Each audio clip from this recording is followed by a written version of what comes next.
सगळ्यांना good morning. आज आपण पुन्हा गणिताशी संबंधित आपल्या सर्वांसाठी एक सुंदर असा टॉपिक आणि कन्सेप्ट घेऊन आलेलो आहोत। विद्यार्थी मित्रो, आपण एकंदरीत गणित या विषयाचा जर अभ्यास केला तर संपूर्ण गणित हे बेरीज, त्याच्यानंतर वजाबाकी, त्याच्यानंतर गुणाकार आणि भागाकार या चार क्रियांवर संपूर्ण गणित हे अवलंबून आहे।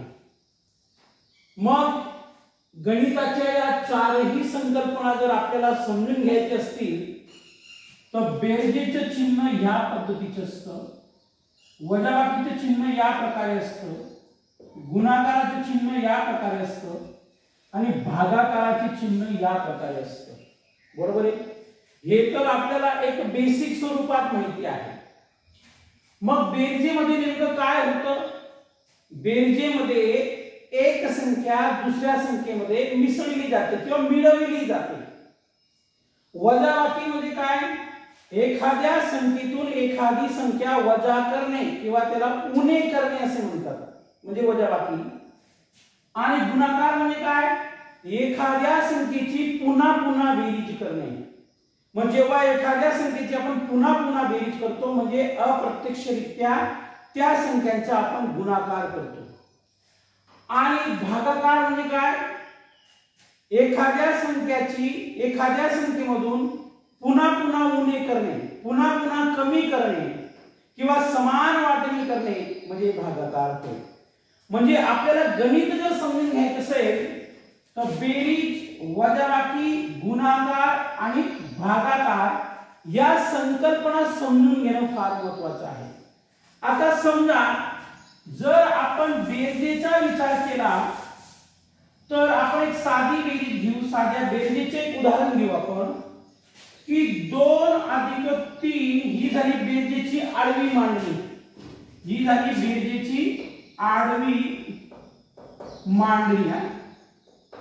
पण ही बेरजेची आडवी मांडणी आपण अशा पद्धतीने सुद्धा घेऊ शकतो। 2 + 3 ही झाली उभी मांडणी। म्हणजे आडव्या मांडणीने आणि उभ्या मांडणीने देखील आपण बेरीज करू शकतो। मग आता जर आपल्याला विचारलं 2 + 3 बरोबर किती झाले? 5। आणि इथे 2 + 3 किती झाले? 5। बरोबर की? म्हणजे बेरीज करत असताना आपण आडव्या पद्धतीने सुद्धा बेरीज करू शकतो आणि उभ्या पद्धतीने सुद्धा बेरीज करू शकतो। मग आता या ठिकाणी एक अंकी संख्या आहे, म्हणजे 1 डिजिट संख्या आहे। इथे सुद्धा 1 डिजिट आणि इथे सुद्धा 1 डिजिट संख्या आहे। मग त्या संख्या किती असू शकतात? म्हणजे 4 संख्यांची बेरीज असेल, 5 संख्यांची बेरीज असेल, 2 संख्यांची बेरीज असेल किंवा त्यापेक्षा जास्त संख्यांची बेरीज असेल। म्हणजे कितीही संख्यांची बेरीज असेल तर ती बेरीज आपण आडव्या मांडणीने आणि उभ्या मांडणीने करू शकतो। तसेच या बेरजेमध्ये एक गोष्ट लक्षात घ्या, हे तर आपल्याला समजलं। तसंच या बेरजेमध्ये जर काही शाब्दिक उदाहरणे असतील, लक्षात घ्या बरं का, शाब्दिक उदाहरणे असतील, याला इंग्रजीमध्ये वर्ड प्रॉब्लेम म्हणतात। जर बेरजेमध्ये शाब्दिक उदाहरणे असतील तर विद्यार्थ्यांना नुसत्या संख्या दिल्या असतील तर त्या संख्यांच्या आधारावर बेरीज करता येते। पण जर उदाहरणामध्ये शाब्दिक उदाहरणे दिली असतील, शाब्दिक उदाहरणांच्या मदतीने बेरीज दिली असेल तर अशा वेळेला विद्यार्थ्यांना अडचण येत असते, समस्या येत असतात। मग सर शाब्दिक उदाहरणं आमच्या मुलांना समजावी की त्या शाब्दिक उदाहरणांमध्ये असे कोणते शब्द असले की आपण समजावं की या उदाहरणामध्ये आपल्याला बेरीज करायची आहे? तर बेरीज करण्यासाठी शाब्दिक उदाहरणामध्ये काय काय शब्द असतात ते आपण नोट करू शकतात। मी ते तुम्हाला वाचून दाखवतो, आपल्या वहीमध्ये आपण लिहू शकतात। बघा, मिसळणे, मिळाले, टाकले, आणणे, एकत्र केले, एकूण, मिळून, सगळे, भावले, एक गड्डा, संचय, अजून, आणखी, जमा, जेवढे, तेवढे, घातले, ओतले, भरले, गोळा केले, अख्खी आणि सामील अशा 22 प्रकारचे शब्द. या 22 प्रकारच्या शब्दांमधून कोणतेही शब्द जर त्या बेरजेच्या शाब्दिक उदाहरणामध्ये आले तर त्या ठिकाणी एक विद्यार्थी म्हणून, एक पालक म्हणून, एक शिक्षक म्हणून आपण समजून जावं की या उदाहरणामध्ये आपल्याला बेरीज करायची आहे. लक्षात आलं. आता पुन्हा एक गोष्ट बेरजे संदर्भात. आता शाब्दिक उदाहरण कशी ओळखावी, काय शब्द असतात ते मी तुम्हाला सांगितलं. मग बेरजेचे काही नियम आहेत, लक्षात घ्या बरं का. बेरजेचे काही नियम आहेत. बेरीज नियम, बेरजेचे काही नियम आहेत, लक्षात घ्या. मग या बेरजेचे नियम जर आपण लक्षात घेतले का व्यवस्थित तर आपल्याला कोणत्याही प्रकारची अडचण येणार नाही. बेरजेचे नियम आपण व्यवस्थित लक्षात घ्या. मग बेरजेचे नियम काय आहेत? इकडे बघा. दोन धन संख्यांची बेरीज, दोन धन संख्यांची बेरीज धन संख्या असते. आता याच्या अगोदर मी एक व्हिडिओ बनवलेला आहे, स्थानिक किंमत व दर्शनी किंमत. त्याच्यामध्ये मी आपल्याला सांगितलं की धन संख्या कोणाला म्हणावं आणि ऋण संख्या कोणाला म्हणावं. पण इथं बेरीज जर करायची असेल तर बेरजेचा पहिला नियम आहे, लक्षात घ्या. दोन धन संख्यांची बेरीज धन संख्या असते. मग आता इकडे बघा, एक उदाहरण घेऊ आपण. 2 अधिक 6 आणि इकडे उदाहरण घेऊ 123 अधिक 456. लक्षात घ्या बघा. मग आता दोन धन संख्या, इथं 2 अधिक 6 या दोघा संख्या धन संख्या आहेत. मग धन संख्या कोणाला म्हणावं?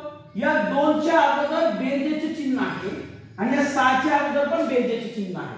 मग तुम्ही म्हणणार की 2च्या अगोदर बेरजेचे चिन्ह कुठे आहे? बेरजेचे चिन्ह असतं ते आपण लिहित नाही. मग जेव्हा दोघही संख्यांच्या अगोदर अधिकचे चिन्ह असतं की जे आपण लिहित नाही, फक्त मध्ये लिहितो बेरीज करण्यासाठी, तर त्या धन संख्या असतात. मग 2 अधिक 6 यांची बेरीज काय येईल? 8. मग 8 देखील धन संख्या आहे. म्हणजे या 8च्या अगोदर बेरजेचे चिन्ह आहे, आपण ते लिहित नाही, आपण ते लिहित नाही, पण ती धन संख्या आहे. बरोबर. तसं बघा 123 अधिक 456. आता बघा 6 आणि 3 किती झाले? 9. 5 आणि 2 किती झाले? 7. आणि 4 आणि 1 किती झाले? 5. म्हणजे 579. 123 अधिक 456 यांची बेरीज काय आली? 579. मग या 579 च्या अगोदर म्हणजे 5 च्या अगोदर अधिकचे चिन्ह असतं, पण ते आपण लिहित नाही, म्हणून ही धन संख्या आहे. मग आपला नियम काय म्हणतो? दोन धन संख्यांची बेरीज धन संख्या असते. मग या ठिकाणी 2 अधिक 6 ची धन संख्या काय आली? 8. इथं 123 अधिक 456 यांची धन संख्या काय आली? 529. समजते? तर बघा अजून आपण दुसरा नियम बघू बेरजेचा. हे बेरजेचे सगळे नियम येतात का? लक्षात घ्या. आपल्याला शालेय परीक्षेची गणिताची तयारी करत असताना किंवा स्पर्धा परीक्षेची तयारी करत असताना कोणत्याही प्रकारची अडचण यायला नको, त्यासाठी हे फार महत्त्वाचे आहे. आता बघा दुसरा नियम बघा बेरीजचा. दोन ऋण संख्यांची, दोन ऋण संख्यांची बेरीज, दोन ऋण संख्यांची बेरीज काय असते? ऋण संख्या असते, ऋण संख्याच असते. लक्षात घ्या. दोन ऋण संख्यांची बेरीज ऋण संख्या असते. मग ऋण म्हणजे काय? वजा. ऋण म्हणजे काय? वजा. हा लक्षात घ्या. मग आता इथे बघा -6 अधिक -2. लक्षात घ्या बघा, हे उदाहरण आहे. आता इथे -6 म्हणजे कशाचे चिन्ह आहे? अधिक. -2 मग अधिक म्हणजे काय? बेरीज करायची आपल्याला, कारण आपल्याला काय करायचं? दोन ऋण संख्यांची बेरीज करायची आहे. मग -6 ही एक ऋण संख्या आहे, -2 ही एक ऋण संख्या आहे, आणि या दोन संख्यांची आपल्याला काय करायची? बेरीज. पण या 6च्या अगोदर वजाचं चिन्ह आहे म्हणून ऋण संख्या आहे. या 2च्या अगोदर वजाचं चिन्ह आहे बघा, म्हणून ही ऋण संख्या आहे. मग या ऋण संख्येची आपल्याला काय करायची आहे, बेरीज. मग -6 अधिक -2 म्हणजे याचे उत्तर येईल -8. लक्षात घ्या, याचे उत्तर काय येईल -8. -6 अधिक -2 याचे उत्तर काय येईल -8. दुसरं उदाहरण घेऊ आपण.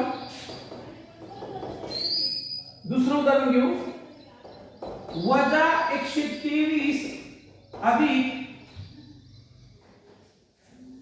-456. -123 अधिक -456. मग आता बघा यांची आपण काय करू, आपण बेरीज करू. मग बघा 6 आणि 3 किती 9, 5 आणि 2 किती 7 आणि 4 आणि किती 5 आणि त्याच्या अगोदर काय चिन्ह द्यायचे, वजाचं द्यायचे. समजतंय का तुम्हाला? धन म्हणजे अधिक, पुन्हा सांगतोय हा, धन म्हणजे अधिक आणि ऋण म्हणजे काय, वजा. तर काय, दोन धन संख्यांची बेरीज ही धन संख्या येते आणि दुसरा नियम आहे दोन ऋण संख्यांची बेरीज ही ऋण संख्या येते. ही एक गोष्ट लक्षात ठेवा. राईट. त्याच्यानंतर बघा अजून काही नियम आहेत का बेरजेचे, हे आपण बघू, म्हणजे जेणेकरून आपल्याला भविष्यात कोणत्याही प्रकारची अडचण येणार नाही.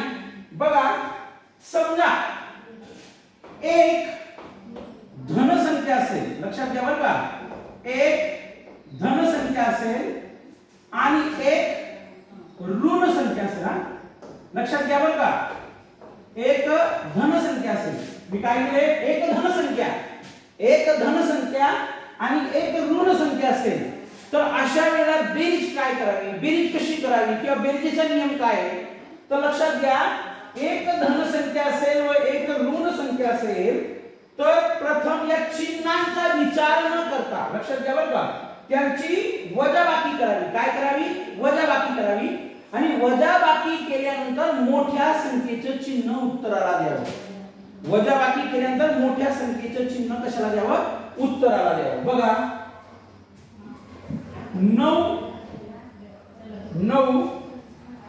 अधिक -13. लक्षात घ्या 9 अधिक -13. आता या कंसामध्ये मी काय दिलेलं आहे, 9 मध्ये कशाचे चिन्ह दिलेलं आहे, अधिक, आणि पुन्हा कंसामध्ये 13 ही संख्या दिली, पण 13 संख्येच्या अगोदर काय केलेलं आहे, मी वजाचे चिन्ह दिले. मग एक धन संख्या आहे, मग या दोन संख्येमध्ये धन संख्या कोणती आहे 9 आणि ऋण संख्या कोणती आहे 13. आता ऋण संख्या कशी ओळखावी, ज्या संख्येच्या अगोदर वजाचे चिन्ह असतं, इतकं सोपं आहे लक्षात घ्या. आणि ज्या संख्येच्या अगोदर अधिकचे चिन्ह आहे पण ती लिहित नाही, ती धन संख्या आहे.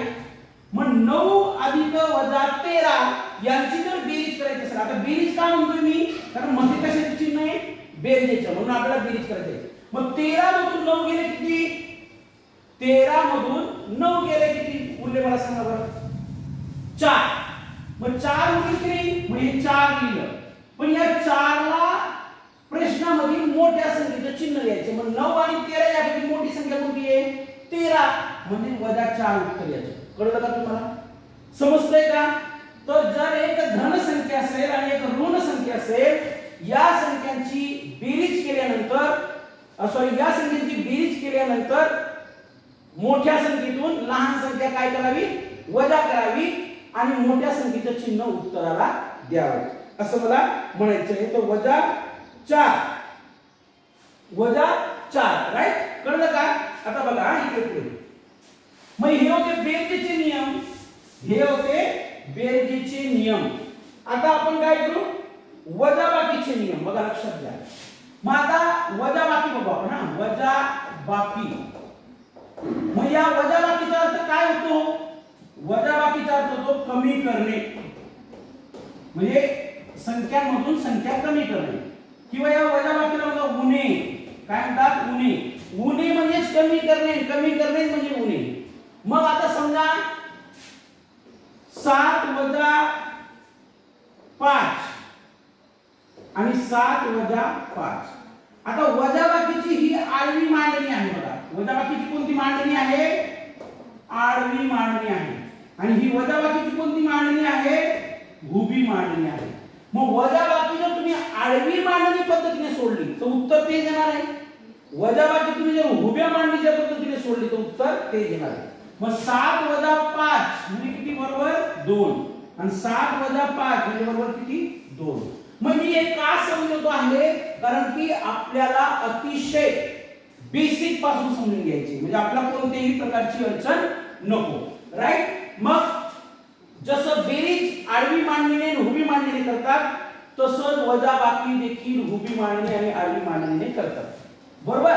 मग आता समजा वजाबाकीमध्ये जे शाब्दिक उदाहरणे असली शाब्दिक उदाहरणांचं जर वजाबाकीचे उदाहरण असलं तर त्या उदाहरणांमध्ये असे कोणते शब्द असते की आपण समजावं एक पालक म्हणून एक विद्यार्थी म्हणून की या उदाहरणामध्ये आपल्याला काय करायचे आहे वजाबाकी करायची आहे. मग ते शब्द कोणते तुम्ही नोट करू शकता ना तुमच्या वहीमध्ये. बघा शिल्लक, फरक, अंतर, काढले, दिले, खाली, राहिले, पडले, उडाले, हरवले, संपले, गेले, नेले, खर्च, कमी झाले, बाकी राहिले, निघून गेले, अंतरातील तफावत, काढून टाकले, घालवले, उर्वरित, फेकून दिले, संपविले, वजनातील फरक, गळाले, निघाले, माघारी आले, वाया गेले, खराब झाले, नासले, विकले, कितीने जास्त, कितीने कमी, भावातील तफावत, फरक किती, किमतीतील फरक, वेळेतील फरक, वयातील फरक, परत आले, उणे, खोडणे, परतावा, दळवणे आणि बाकी.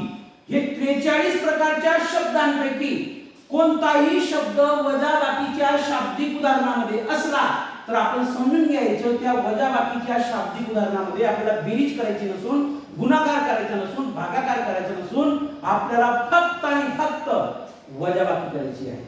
पण बऱ्याच वेळा आपण असं बघतो की आपल्याला छोट्या गोष्टी माहित नसल्यामुळे उदाहरण चुकतात. आपल्याला गणितीय क्रिया करता येत नाही. गणित त्या व्यवस्थित स्टेप बाय स्टेप पद्धतीने आपल्याला सोडवता येत नाही. तर अशी अडचण यायला नको त्यासाठी हे शब्द मी तुम्हाला सांगितले.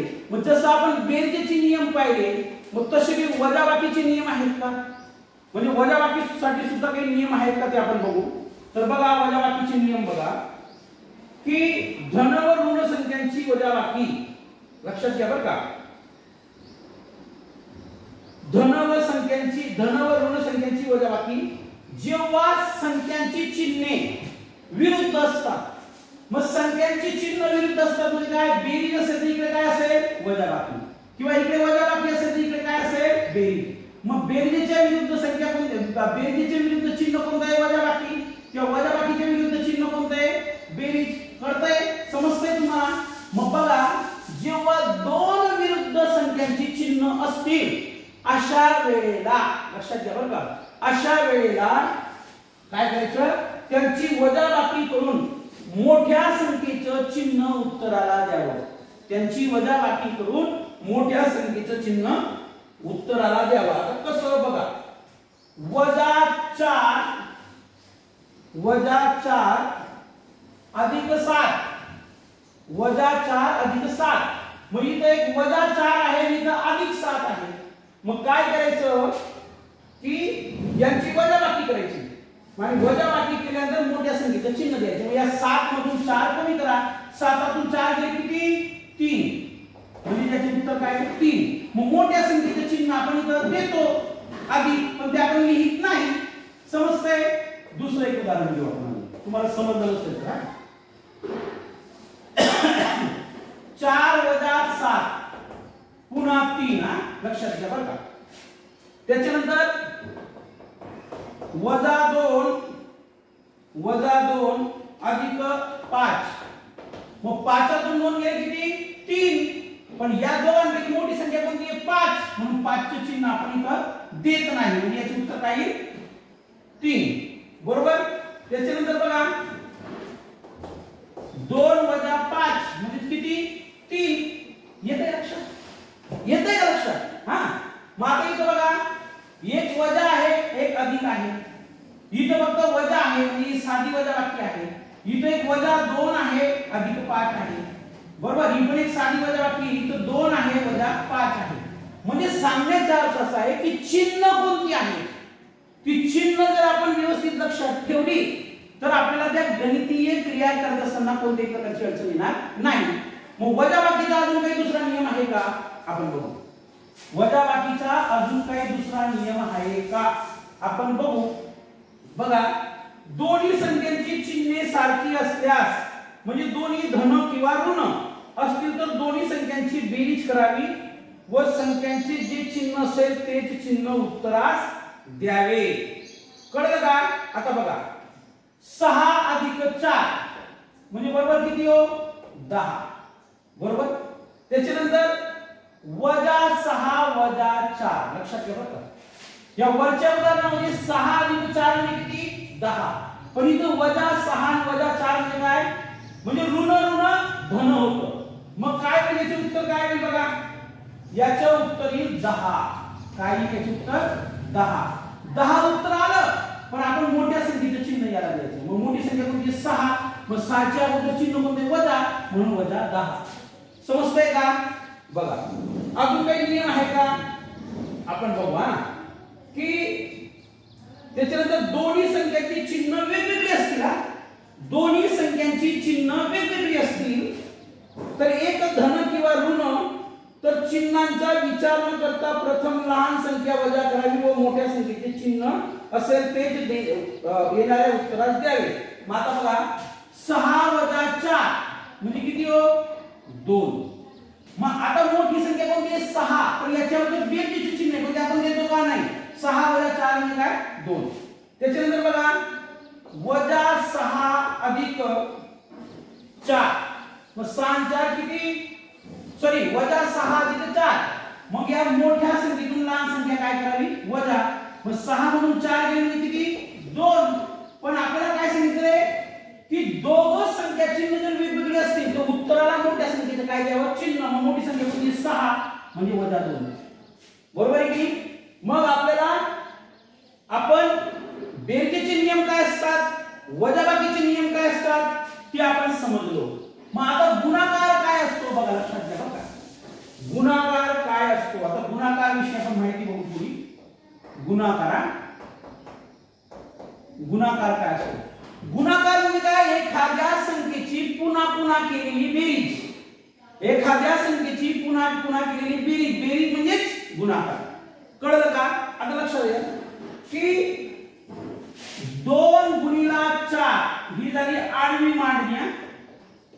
2 गुणिला 4 ही झाली आडवी मांडणी आणि 2 गुणिला 4 ही झाली उभी मांडणी.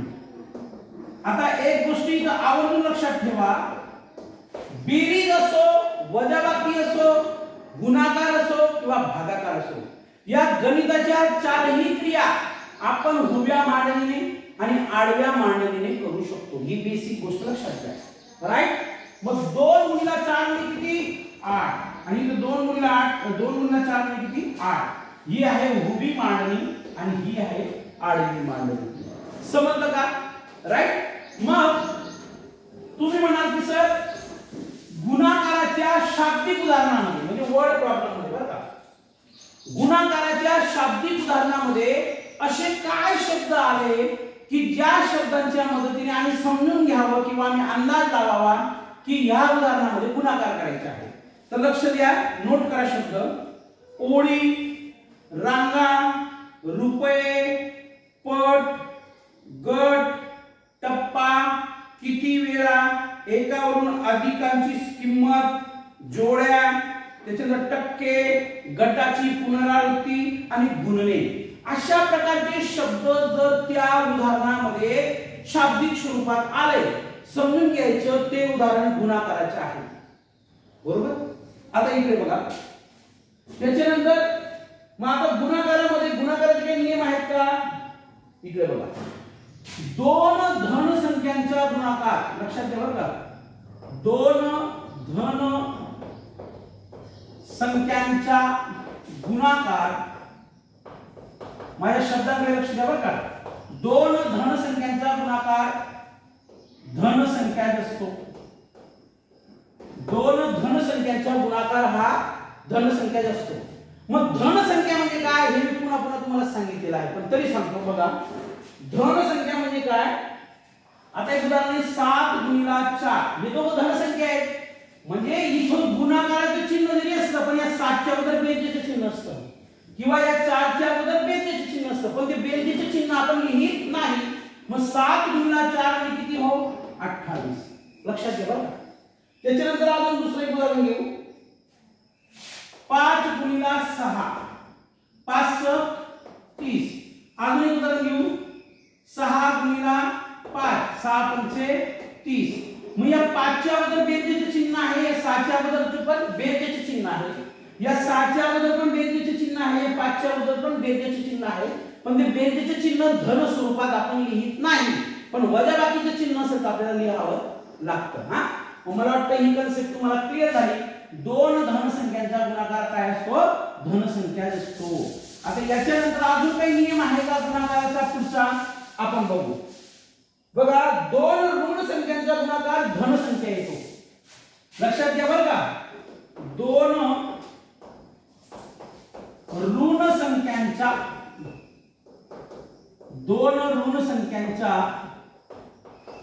गुणाकार धनसंख्या असतो. मग दोन ऋण संख्यांचा गुणाकार धनसंख्या का असतो? कारण ऋण ऋण धन म्हणजे वजा वजा अधिक होतं. लक्षात घ्या बरं का. मग आता इकडे बघा, -7 गुणिला -4 कंसात दिले, कंसात -7 गुणिला कंसात -4. मग या 7 च्या अगोदर काय माहिती का? ऋण संख्या चिन्ह आहे, आणि या 4 च्या अगोदर पण काय? ऋण संख्या चिन्ह आहे. मग 7 चोक 28. पण या 28 च्या अगोदर आपण कोणतेही चिन्ह देणार नाही. का? कारण ऋण ऋण काय होतं बघा, ऋण प्लस ऋण तर काय होतं? धन. किंवा ऋण गुणिला ऋण काय होतं? धन. मग जेव्हा धन येतं तेव्हा आपण कोणतेही चिन्ह देत नाही. याच्या अगोदरच्या उदाहरणामध्ये मी तुम्हाला सांगितलेलं आहे. हा, आता बघा पुढचा जो काही नियम आहे का गुणाकाराचा, एक धनसंख्या व ऋण संख्या यांचा गुणाकार ऋण संख्या देतो. म्हणजे एक ऋण संख्या असेल ना आणि एक काय असेल? धन संख्या असेल. एक ऋण संख्या असेल आणि एक धन संख्या असेल तर यांचा गुणाकार काय येतो? काय येतो? ऋण संख्या येतो. बघा कसं सांगतो तुम्हाला. 7 गुणिला -4 7 गुणिला -4 म्हणजे ही 7 काय आहे? धन संख्या आहे. आणि -4 काय आहे? -4 काय आहे? -4 ही ऋण संख्या आहे. मग 7 चोक 28. 7 चोक 28. पण या वजेचं चिन्ह आपण याला देणार. कळलं का? समजतंय ना? आता इकडे बघा, अजून एक काही दुसरा नियम आहे का गुणाकाराचा? तो आपण बघूया. गुणाकाराचा अजून काही एखादा नियम आहे का? बघा, एक ऋण संख्या व एक धन संख्या यांचा गुणाकार ऋण संख्या देतो. बरोबर. कोणत्याही संख्येला 0 ने गुणले असता गुणाकार 0 येतो. समजा एखादी संख्या आहे, त्या संख्येला जर 0 ने गुणले किंवा 0 ने गुणलं तर त्याचा गुणाकार काय येतो? 0 येतो. कसं? इकडे बघा, 5 गुणिला 0 बरोबर 0. त्याच्यानंतर 0 गुणिला 5 बरोबर 0. कळतंय का तुम्हाला? बरोबर. त्याच्यानंतरचा नियम काय आहे? कोणत्याही संख्येला 1 ने गुणले असता गुणाकार तीच संख्या येते. कोणत्याही संख्येला 1 ने गुणले असता गुणाकार तीच संख्या येते. कसं? बघा, उदाहरणार्थ 5 गुणिला 1 बरोबर 5 आणि 1 गुणिला 5 बरोबर 5. कळतंय का तुम्हाला? म्हणजे 1 ने जर गुणलं तर तीच संख्या त्या उदाहरणाचे उत्तर येत असतं. राईट. तर 0 चा नियम काय आहे? 1 चा नियम काय आहे? व गुणाकाराचे इतर नियम काय आहेत हे आपण लक्षात ठेवा. म्हणजे आपल्याला कोणतीही प्रकारची अडचण येणार नाही. मग आता आपण बघू भागाकार. लक्षात घ्या बघा. काय बघू आपण आता? भागाकार. इकडे बघा. मग भागाकाराचे काही नियम आहेत का? कारण मी तुम्हाला सांगितलेलं आहे, गणित जर फक्त करायचं असेल गणिताची जर भीती घालवायची असेल तर त्या ठिकाणी बेरीज, वजाबाकी, गुणाकार, भागाकार आणि संख्यांच्या चिन्हांचा व्यवस्थित आपण अभ्यास केला पाहिजे. त्या चिन्हांमध्ये जर गडबड झाली तर आपल्या उत्तरामध्ये गडबड होऊ शकते. आपलं उत्तर चुकेल, 100% चुकणार आपलं उत्तर. बरोबर आहे की म्हणजे समजून घ्या विद्यार्थी मित्र. राईट. आता भागाकार सुद्धा आपण आडव्या पद्धतीने करू शकतो किंवा उभ्या पद्धतीने करू शकतो. आता इकडे बघा 60 भागीला 30 किंवा 60 भागीला 3 ही झाली आडवी पद्धत, ही झाली आडवी पद्धत. पण 60 भागीला 3 ही झाली उभी पद्धत किंवा उभी मांडणी. कळलं का तुम्हाला? म्हणजे भागाकार तुम्ही अशा पद्धतीने सुद्धा करू शकता आणि भागाकार तुम्ही अशा पद्धतीने सुद्धा करू शकता. बरोबर आहे की? मग आता भागाकारामध्ये काही महत्त्वाच्या गोष्टी आपण समजून घ्या. लक्षात घ्या बघा. आता भागाकारामध्ये एक गोष्ट समजून घ्या की हे एक उदाहरण समजा 50 भागीला 4, 50 भागीला 4. तर ही जी 50 संख्या आहे, 50 संख्या आहे याला भाज्य म्हणतात. काय म्हणतात? भाज्य. ही 50 जी संख्या आहे मग 50 च्या जागेवर कोणती संख्या असू द्या बरं का, ती जर ह्या जागेवर असेल तर त्याला भाज्य म्हणतात. हा जो 4 विद्यार्थी मित्र याला भाजक म्हणतात. सॉरी भाज्य म्हणतात याला वाटतं. सॉरी एक मिनिट. हा भाजक याला काय म्हणतात? भाजक म्हणतात. भाजक म्हणतात. आणि हा भागाकार सोडल्यानंतर जे काही उत्तर येणार आहे या ठिकाणी या उत्तराला बाकी म्हणतात. काय म्हणतात? बाकी म्हणतात. आणि हे जे काही वरती उत्तर येणार आहे त्याला भागाकार म्हणतात. काय म्हणतात? भागाकार. लक्षात घ्या बरं का की आपण फक्त म्हणत असतो की आपला भागाकार करायचा आहे, भागाकार करायचा आहे, भागाकार करायचा आहे. पण ज्या संख्येने भागायचं आहे त्याला भाजक म्हणतात. ज्या संख्येला भागायचं आहे त्याला भाज्य म्हणतात. आणि तो भागाकार सोडून जे काही येणारं उत्तर आहे त्याला बाकी म्हणतात. आणि वरती जे काही उत्तर येतं त्याला भागाकार म्हणतात. कळलं का? मग भागाकार, भाज्य, भाजक आणि बाकी हे 4 प्रकारचे शब्द भागाकाराच्या दृष्टीने लक्षात ठेवा. कळलं का? अजून समजा भागाकारामध्ये असे कोणते शब्द आले लक्षात घ्या बरं का. भागाकारामध्ये असे कोणते शब्द आले की आपण समजून घ्यायचं की या शाब्दिक उदाहरणाचं शाब्दिक उदाहरण जे काही दिलेलं आहे या शाब्दिक उदाहरणामध्ये आपल्याला भागाकार करायचा आहे. असे कोणते शब्द आले तर समजून घ्यावं. ते शब्द तुम्ही नोट करा वाटल्यास बरं का. लक्षात घ्या. तर समान वाटले, समान दिले, समान मिळाले, समान भाग झाले, समान वाटा मिळाला, समान गटात ठेवले, समान मांडले, समान तुकडे केले, समान हिस्सा दिला किंवा केला, समान विभागणी केली आणि समान संच तयार केले. तर असे हे 12 ते 13 प्रकारचे शब्द जर शाब्दिक उदाहरणामध्ये आले तर आपण समजून घ्यावं ते भागाकाराचे उदाहरण आहे. मी इतकं तळमळीने आपल्याला का सांगतोय विद्यार्थी मित्र, मला आपल्याला वरवर नॉलेज द्यायला आवडणार नाही. आपल्याला द्यायचं आहे ना डिटेल नॉलेज द्यायचं, अर्धवट ज्ञान द्यायचं नाही. Because a little knowledge is very dangerous. अर्धवट ज्ञान धोक्याचे असतं. कळतंय का? बरोबर.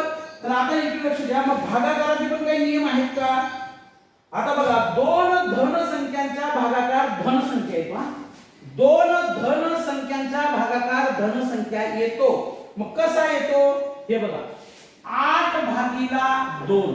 आता ही आली मान्य आहे. मग या 8 च्या अगोदर काही चिन्ह आहे का? नाही. या 2 च्या अगोदर काही चिन्ह दिलेले आहे का आपल्याला? नाही. म्हणजे या 8 च्या अगोदर अधिकचे चिन्ह आहे आणि या 2 च्या अगोदर पण कशाचे चिन्ह आहे? अधिकचे नाही. अधिकचे चिन्ह नाही. म्हणजे हे काय? हे कशाचे उदाहरण आहे? म्हणजे धन संख्याचे आहे. मग धन संख्यांचा भागाकार हा धन संख्या आहे. मग 2 चौक 8 म्हणजे 4 हे काय धन संख्या उत्तर येईल त्याचं. दुसरं बघू आपण उदाहरण. 2 ऋण संख्यांचा भागाकार धन संख्या येतो. 2 ऋण संख्यांचा भागाकार धन संख्या येतो. मग कसं बघा. -8 भागीला -4. मग हे वजा म्हणजे काय? ऋण. आणि या ठिकाणी वजा म्हणजे काय? ऋण. मग -8 आणि -4